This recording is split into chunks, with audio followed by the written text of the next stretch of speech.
మనం ఫస్ట్ కథ చెబుదాం, ఒక అద్భుతమైన కథ చెప్దాం అని చెప్పేసి రాయడం స్టార్ట్ చేసింది. ఆల్ ద బెస్ట్ అండి Vishwaprasad garu. Sir all the best for Mowgli sir. And coming to Raja Saab, బర్త్డేకి ఒక సాంగ్ అనుకున్నారు అన్నారు, మీరు కూడా చెప్పారు. అండ్ ఎందుకు డిలే అయింది?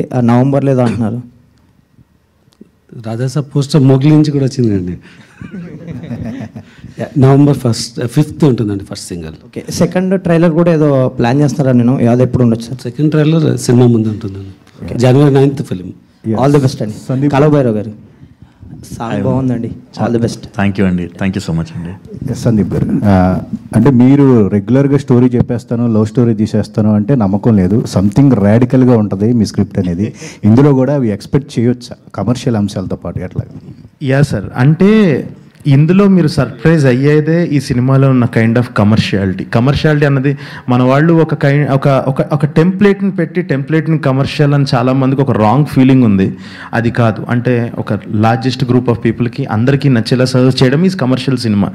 సో ఈసారి ఇంకొంచెం ఉంటుంది సార్, నా తాలూకా థాట్స్ ఉంటాయి. కానీ ఈసారి ఏంటి అని అంటే ఒక నా ఫిలాసఫీ ఏంటి, ఒక లవ్ గురించి నా ఫిలాసఫీ ఏంటి, ఒక దేవుడు గురించి నా ఫిలాసఫీ ఏంటి, నేను ఎలా నమ్ముతున్నాను, నా దృష్టిలో దేవుడు అంటే ఏంటి, ఇలా ఒక నా పర్సెప్షన్ని చూపించే ప్రయత్నం సార్. అది డెఫినెట్గా చాలా చాలా కొత్తగా ఉండబోతుంది సార్. మీరు అన్నది నిజం, లవ్ స్టోరీ పైన మీ అందరికీ కనిపించేది డెప్త్ వేరే ఉంది సార్ సినిమాలో. కాలభైరవ్ గారు sir, colour photo one of my favourite albums అది.